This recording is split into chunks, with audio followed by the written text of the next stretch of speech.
Plunger room. Alright, this one works better if you treat it less like a joke and more like something you slowly realize you weren't supposed to find by accident. The Plunger room is in Fallout 3, and it's hidden in a way that already sets it apart from most interiors. The shelter itself doesn't show up as a marked location on the Pip-Boy world map, so you don't really stumble across it the way you do other places. The only reason most people ever find it is because someone else told them where to look. Once you're close enough, the door does appear on the Pip-Boy's local map, which is usually how you know you're not imagining it. Until then, it's just another piece of rubble under a bridge. Geographically, the shelter sits south of the Chrysalis building and east of Farragut West Metro Station, in an area that's already packed with landmarks, enemies, and overlapping encounters. If you start at the Chrysalis building and head south, you eventually hit a semi-intact road with concrete dividers running down the middle. It's the second one you come to. That road is usually where people realize they're close. If you're coming from Farragut West Metro instead, the route is a little less intuitive. You head north-northwest up the slope to the first road, then follow that road east. If you end up seeing an intact bridge with 2 statues of 3 winged women, you've gone too far north. A lot of people remember those statues because they stand out.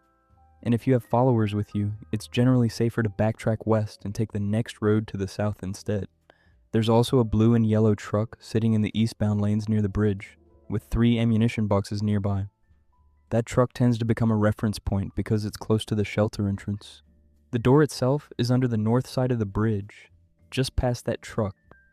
From above, it doesn't look like anything special. It's only when you're underneath that you even notice it's there.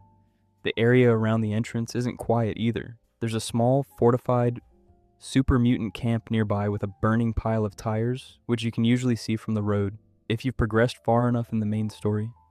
Approaching this area after completing the Waters of Life can trigger an Enclave vertibird drop. When that happens, 2 Enclave soldiers and a sentry bot get dropped off on top of the bridge above you. Off to the west, there's usually a small Talon Company outpost set up around an abandoned truck.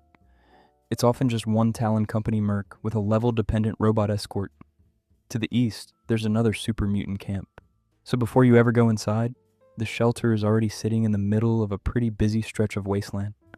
Once you open the door and step inside, the space immediately feels different from a normal utility shelter. Near the entrance, there's a large statue head placed next to an American flag. It's not labeled, and there's no explanation attached to it. It's just there, positioned in a way that feels deliberate, like someone wanted it to be the first thing you noticed. Just inside the entrance, there's an arrangement of items stacked into a sort of tower. A chessboard sits at the base. On top of it, a small burned book is supported by pencils, which in turn support a coffee mug. Above that, there's an upside-down Nuka-Cola bottle with a tin can balanced over it. The whole thing looks carefully constructed, and if you touch it, it collapses. Nothing is fixed in place. It's all being held together by the game's physics. As you move further in, the shelter opens into what looks like the remains of a small lab. There's a feral ghoul inside, usually the only active threat once you've dealt with whatever was outside. This is where the plungers start to take over the space. There's a damaged garden gnome on a desk that's been turned into a kind of Statue of Liberty figure. Medical supplies are embedded into its face. It's positioned as if it's holding a stimpack, and it's wearing tortoiseshell glasses. At least 6 Med-X syringes are stabbed directly into its eyes, and it's carrying a dose of jet. Between the doorway and the filing cabinets nearby, there are 2 IV stands, each with a blood pack hanging from it.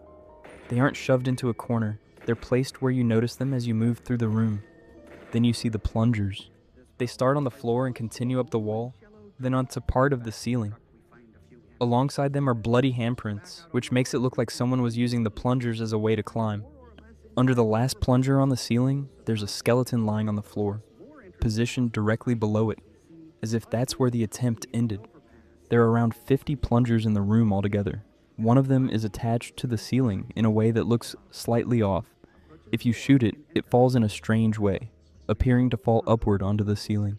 What's actually happening is that there's an invisible barrier at that point, and the roof itself has no collision, so the plunger lands on the barrier and looks like it's resting on the ceiling because of the camera angle. Nearby, there's a mannequin holding more plungers. It's even wearing one as a hat. It doesn't move, and it isn't connected to anything else in the room. It's just part of the setup. On a gurney, There's what people usually describe as a man made of plungers. The body is constructed out of them, with a metal helmet placed where the head would be, and a knife positioned in the crotch area. Like everything else in the room, it's arranged carefully enough that it doesn't feel accidental. Altogether, the shelter feels less like a place someone passed through and more like a place someone spent time in. There's no terminal explaining what this was, there's no holotape. The game never tells you who was here or how long they stayed. What you're left with is the result of something that clearly took effort. Objects were placed, moved, tested, and left exactly where they ended up. The bloody handprints suggest injury, the skeleton suggests an ending. The rest of the room doesn't fill in the gaps. That's why it tends to stick with people. It isn't presented as a quest or a challenge. It isn't framed as important. You're just allowed to walk in, look around, and leave with whatever impression you have. Once you step back outside, the wasteland goes back to normal. The bridge, the mutants, the Talon Company outposts, the possibility of Enclave troops overhead, all of it continues on like the shelter was never there. And that's the whole experience.